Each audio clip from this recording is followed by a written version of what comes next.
Hello, everybody. Welcome to my class. I am Dr. Yashurai Tayal from Dayanand College, Hisar. Today, we will discuss with you very interesting novel, Train to Pakistan by Khushwant Singh. So, let's start brief introduction of Khushwant Singh. Khushwant Singh was born to an affluent Sikh family and grew up in the Muslim majority village of Hadali, then part of the British India. His native tongue was Punjabi, but he was also fluent in Urdu and grew up reading the work of Urdu poets. Later, he became a prolific translator of Urdu poetry.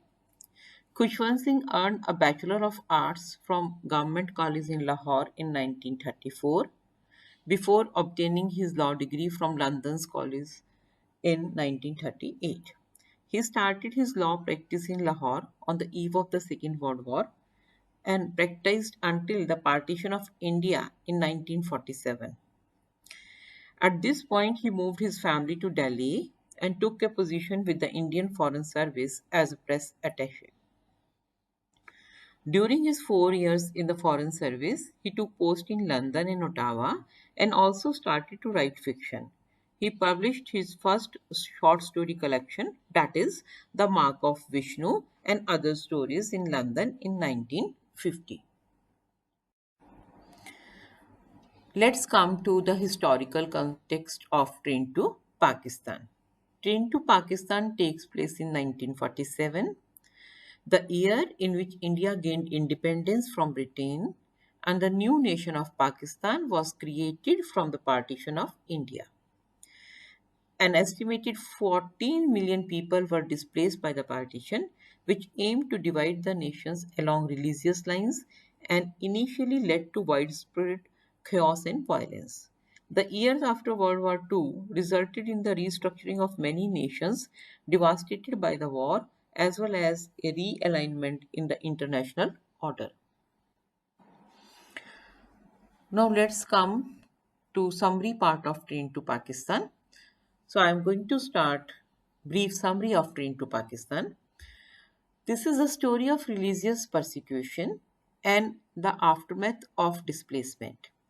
During the partition of India in 1947, Hindus and Sikhs were made to move to India and Muslims were forced into Pakistan, regardless of family history.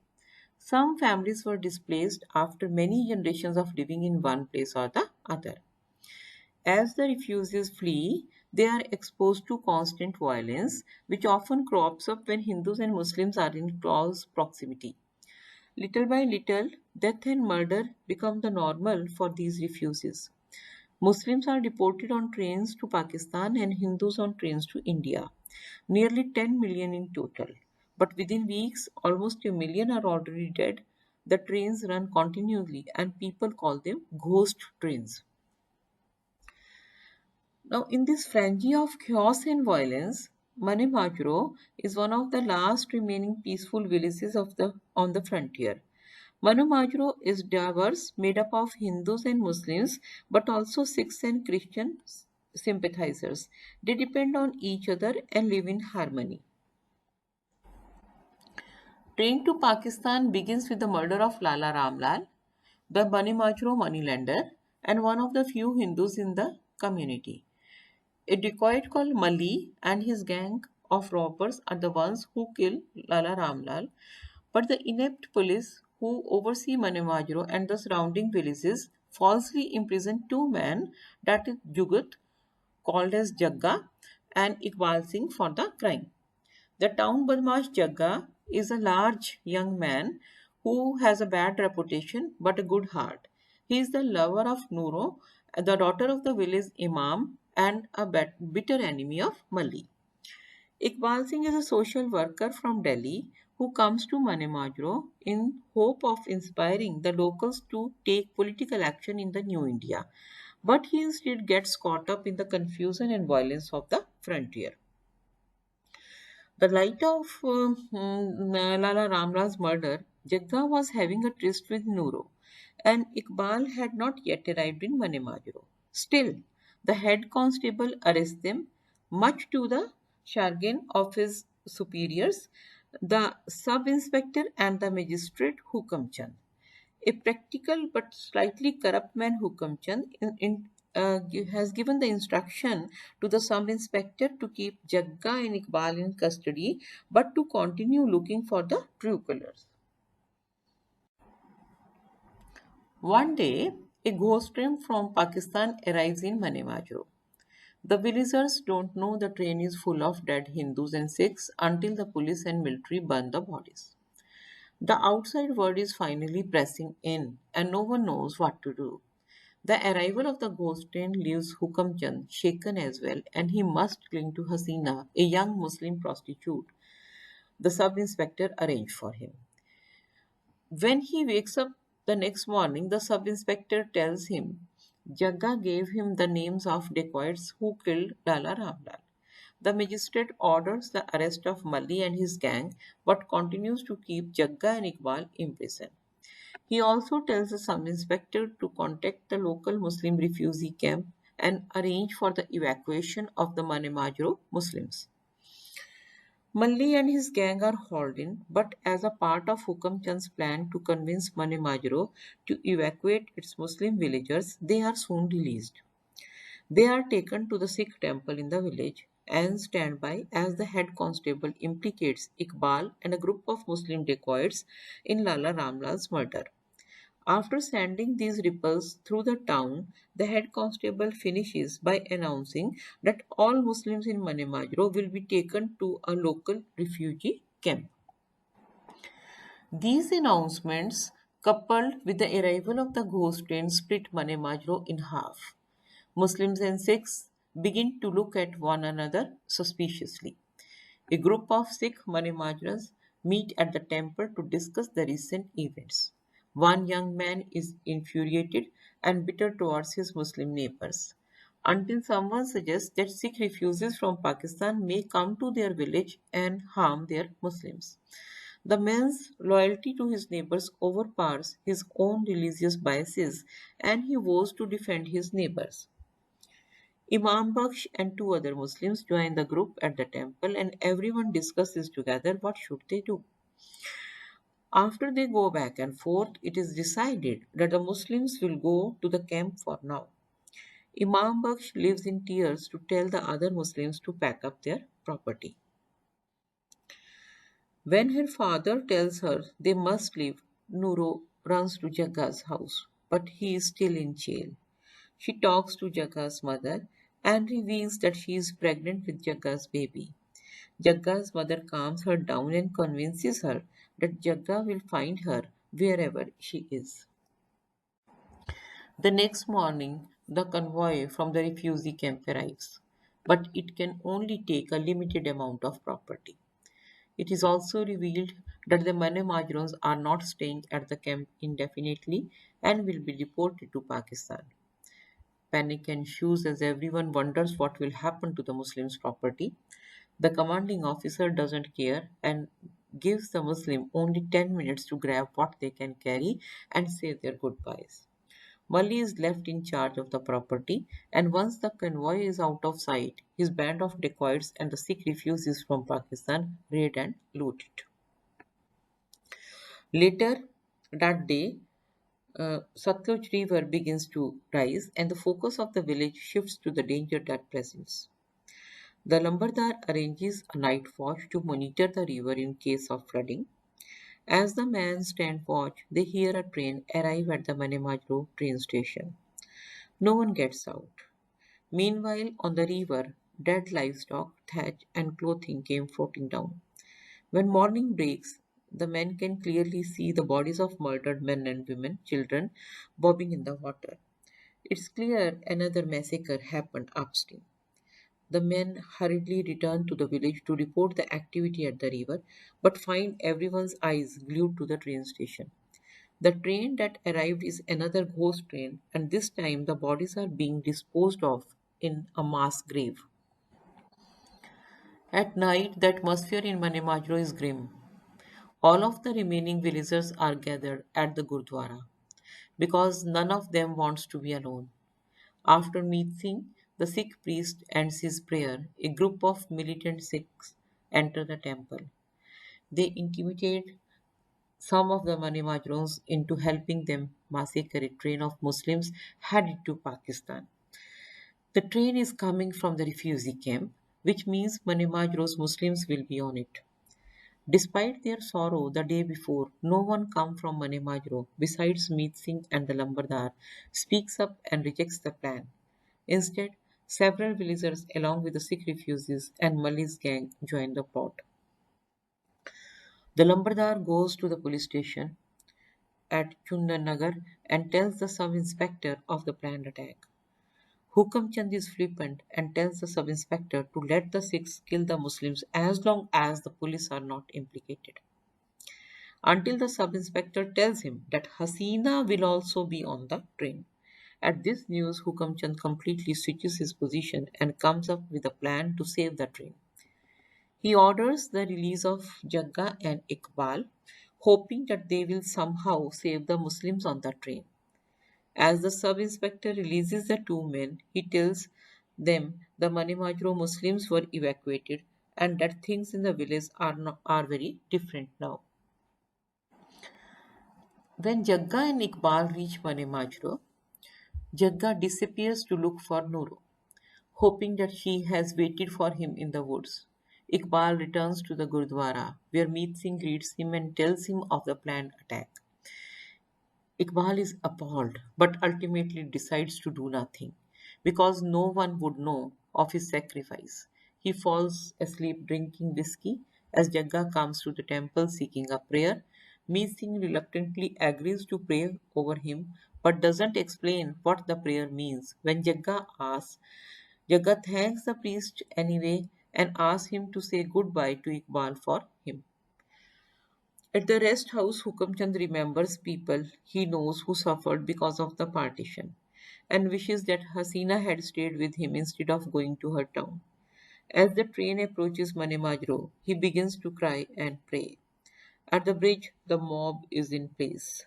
As they hear the train and watch it approach, they don't notice a big man climbing the bridge until he reaches the top. The man pulls out a knife and begins to hack at the rope intended to kill the Muslims sitting on top of the train. The mob begins to shoot the man, but he persists. Just as the train reaches the bridge, the bullets cause the man to fall, but the rope breaks with him. The train rolls over him and continues unscathed on the way to Pakistan. So, this was the ending of Train to Pakistan. Now, let's come to theme analysis. uh, Various themes in Train to Pakistan. So, let me start with the first theme, that is the partition of India and religious warfare. Khushwant Singh's historical novel, A Train to Pakistan, is set in the fictional town of Manemajro during the summer of 1947, the year of the infamously bloody partition of India. Following World War II, Great Britain granted its former colony independence and divided it into the states of India and Pakistan, an attempt to dispel bitter religious tensions by providing a separate homeland for Indian Muslims. Murderous chaos ensued, however, as millions of Muslims attempted to cross the partition into Pakistan and Hindus and Sikhs into India. Singh uses the tiny frontier village of Manemajro, once an oasis of peace, as microcosm of the religious caste and moral divisions that had long existed but were exposed during the nation's literal rift. Singh suggests that the violence that erupted from India's partition had less to do with outside influences and more to do with the willingness of people to succumb to pre existing prejudice and hatred. At first, Manemajro, a religiously diverse border town, is blissfully unaware of the tumult surrounding it, despite its proximity to a railway bridge that connects India with Pakistan. For example, when the magistrate Hukamchand asks the sub-inspector what the situation is like in Manemajro, the latter says that he is not sure if anyone even knows that the British have left and the country is divided into Pakistan and Hindustan. He thinks that some of the villagers know who Mahatma Gandhi is, but the doubts that anyone is aware of Muhammad Ali Jinnah, the founder of Pakistan. This blissful ignorance quickly changes in favor of wrathful violence. However, when a trainload of dead Sikhs arrives from Pakistan at Manemajro train station, Singh shows how this tragic event, coupled with a pre-existing prejudice, spurs a dangerous cycle of hostility and violence. The first sign that things are changing in the village is when the train schedule goes awry, causing passenger trains to arrive exceptionally late. For Vane Majro, which uses the arrival and departure of the trains to determine its daily schedule, this disrupts the sense of normalcy in the village. The second sign is the arrival of the ghost train from Pakistan, which plants the first seed of suspicion in the villager's mind. Finally, Sikh officers show up and ask the villagers to give all the wood and kerosene they can spare. The villagers are kept in the dark about why the soldiers need these materials. But later they smell the stench of burning wood and kerosene mixed with that of charred flesh. The secrecy of the Sikh officers and others in authority, including Hukam Chand, who presides over the burning of the bodies, instills the villagers with the sense that something is very wrong and that they are under possible threat. Later, following the dacoity at Lala Ramlal's house, the head constable asks if anyone has spoken to a young Mussalman Babu called Muhammad Iqbal, who was a member of the Muslim League. The villagers find it strange that the police think that an educated middle class man would be a suspect in a dacoity and begin to suspect that the Muslims have sent Iqbal as a spy. The head constable's questions succeed in dividing Mane Majro into two halves as nearly as a knife cuts through a pat of butter, revealing how easily people can be manipulated to mistrust those whom they call friends. The village is exposed to further violence after the monsoon, but the rainwater causes the Satluj River to rise. When the villagers witness several people floating in the water, they see stab wounds and the mutilated breast of women, making it clear that these people had been massacred. The sight of these bodies, coupled with the knowledge that hundreds of Sikhs and Muslims were murdered in Pakistan before being sent to India on the ghost train, spurs the Sikhs into violent action, convincing many to partake in the plot to kill Muslim refugees going to Pakistan.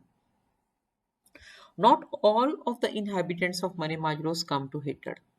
The local Bhai Meet Singh is not a particularly gifted priest, but he uses his position of respect to appeal to people's sense of decency. His efforts to remind his fellow Sikhs that their Muslim neighbors should not be blamed for the behavior of Muslims across the border proved to be futile in tempering the violent impulses stirred up by visiting Sikh soldiers. Indeed, one evening Manemajro receives a visit from a group of Sikh soldiers with rifles slung on their shoulders, one of whom, a boy leader, entices the crowd to engage in revenge killings in response to the massacres of Hindus and Sikhs in Pakistan. He urges the male villagers to kill two Muslims for each Hindu and Sikh the Muslims kill. Meet Singh highlights the lack of sense this makes. The Muslims of Mane Majro have nothing to do with the violence in Pakistan. Towards the end of the novel, the boy leader plots with Sikh villagers to kill hundreds of Muslim refugees who will be sitting on the roof of a Pakistan bound train. Meet Singh advises his fellow Sikhs on proper moral action, but he doesn't interfere too much out of fear of also becoming a victim of retributive violence. However, the Bhai's words do inspire Jagat Singh, a former robber well known for violence, to take redemptive action. Jagat visits Meet Singh and asks the priest to read him a prayer. He then asks if the prayer is good, and the priest assures him that the Guru's word is always good and can help those who do good. If people perform evil, the Guru's word will work against them. Jagat goes on to do good by sacrificing his own life in order to save the train full of Muslim refugees. Through this, the author suggests that language alone cannot either stop or spur violence, but like the head constable's manipulative suggestions to the villagers, language can be a catalyst that prompts people to act on already existing desires. By refusing to cast blame towards any particular religious group for the violence of the partition, Khushwant Singh illustrates the complexity of humanity during a time when people were simplified to their religious allegiances. He gives detailed accounts of the cruelties committed by all to emphasize that such habits are not limited to certain religious factions, but rather are common to humanity. Yet, even as Singh uses the story of India's partition as a cautionary tale of what can occur when people succumb to their baser instincts, his depiction of Jagga's destruction of the rope shows that humanity is also capable of extraordinary acts of courage and heroism in the face of hatred. Now, after discussion of theme of partition, let's come to another theme analysis, and that is post-colonial anxiety and national identity. Train to Pakistan details how the partition of India not only divided the nation geographically but also demarcated the British colonial era from that of post colonial independence. In the novel, some characters claim that India was better off under British rule, despite the partition being Britain's solution, according to the historical record, for stemming the rise of religious strife. Khushwant Singh depicts India as a place looking to define itself after colonial rule and struggling to create its own path towards progress. The novel ultimately illustrates how overcoming colonial rule is not merely a task of reasserting control over one's political destiny, but of surmounting the psychological impact of decades of subordination. The author uses Iqbal Singh, a political worker who, along with Jagat Singh, is falsely accused of committing the dacoity against Lala Lamlal to represent the desire for Indian independence and progress without the aid or presence of the British. Iqbal was educated in Britain and is the only character in the novel who is frank about his distaste towards the British Empire. Unlike Imam Baksh, whom he meets through Meet Singh, Iqbal does not trust the British to protect India from violence. He also recoils from his cellmate Jugat's comparison of English women to angels and Indian women to black buffaloes, and argues against others' near worship of the British and lack of faith in Indian institutions. When Banta Singh, the Lambardar, who joins Meet Singh, an unnamed Muslim, during a visit to Iqbal, asks Iqbal why the English left India. Iqbal explains their departure in the context of fear among the English that the country would eventually turn against them, evoking the vague example of the mutiny of the Indian sailors against the British during the Second World War. He highlights a growing trend in India towards resistance after World War II that was necessary in helping India fulfill its own destiny. By joining the Japanese war effort, for instance, some Indians were performing a major act of defiance against the British, while also subtly pointing out the hypocrisy of fighting with the British against Japanese imperialism while the British perpetuated their own empire. Though independence is an abstract concept to Iqbal's listeners, he believes that the idea of political freedom can serve as the basis for fostering a new economic reality, that is, for creating a system in which fewer Indians suffer from poverty. With the perpetual presence of the British in India, however, self determination would remain elusive. Nevertheless, some characters claim that India was better off under British rule. For example, when Banta Singh details how he fought with the Allied powers on behalf of the British in World War One, he insists that the other Indian soldiers, like the English officers, thought that they were better than the Indian. Meet Singh confirms this view with an anecdote from his brother, a Havaldar, who says that all of the Sipais are happier with English officers than with Indian, and that his niece still receives gifts from London from his brother's Colonel Mem Sahab.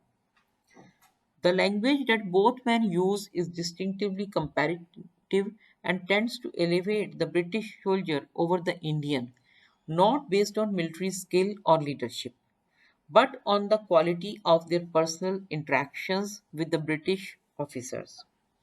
Banta Singh, Meet Singh, and Imam Baksh used these positive experiences to subtly justify the presence of the British in India and used these anecdotes to overlook the cruelties of their former colonizers.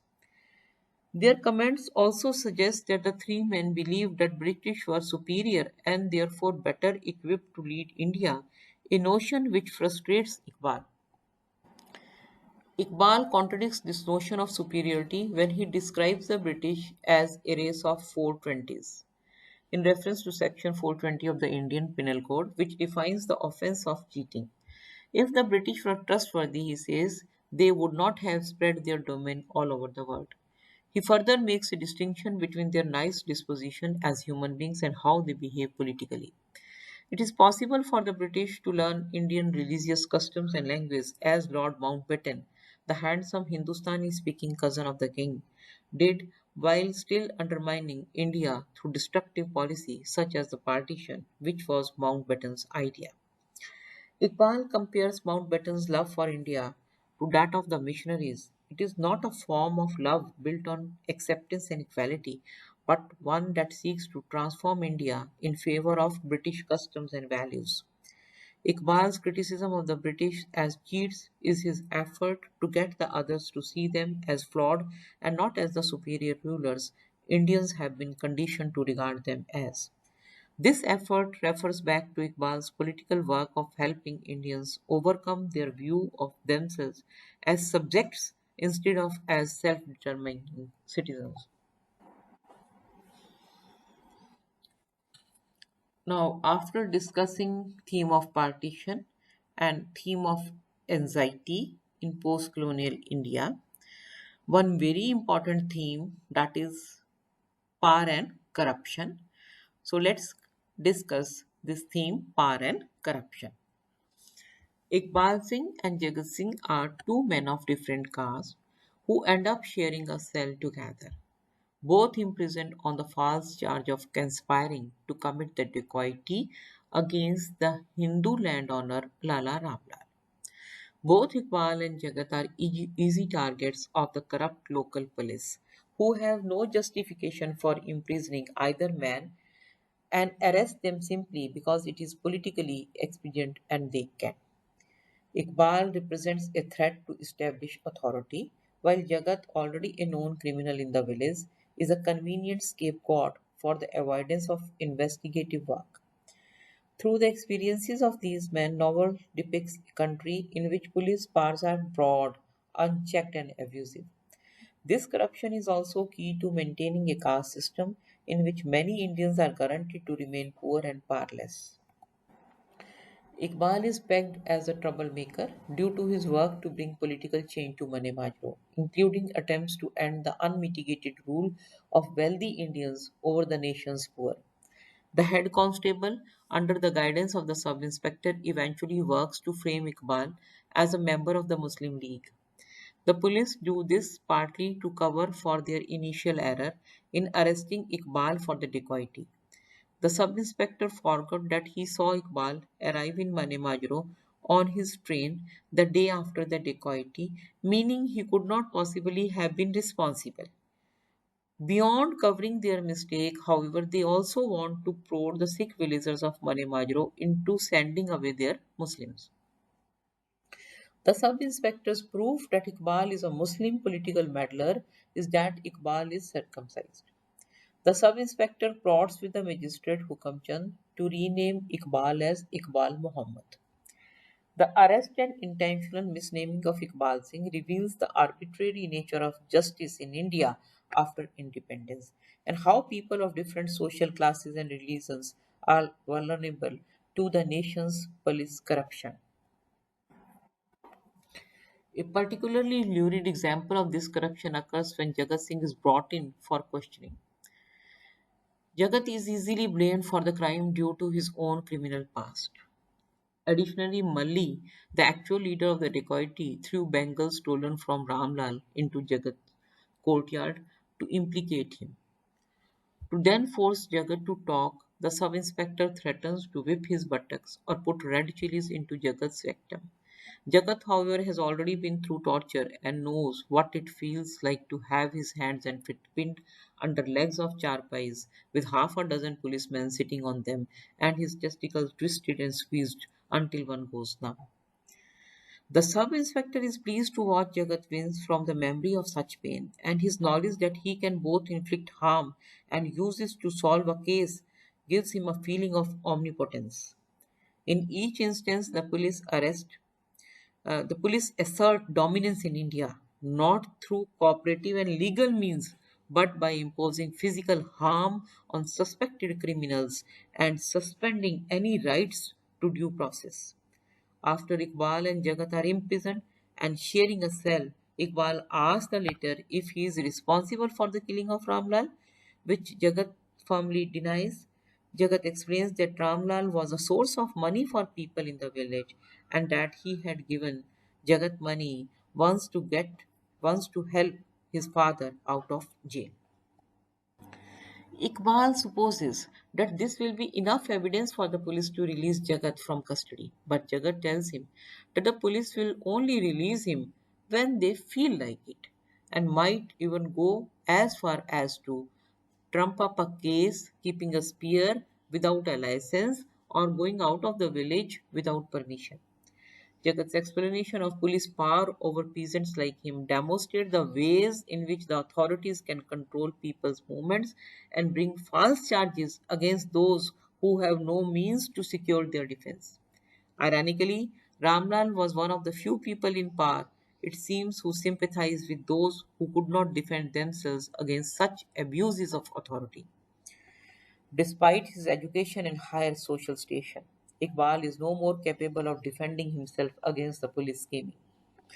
The sub-inspector resentment of Iqbal, which influences his wish to frame the social worker, is the result of his envy towards Iqbal's education, higher social class, and foreign manners, all of which the sub-inspector first noticed upon their encounter at the train station.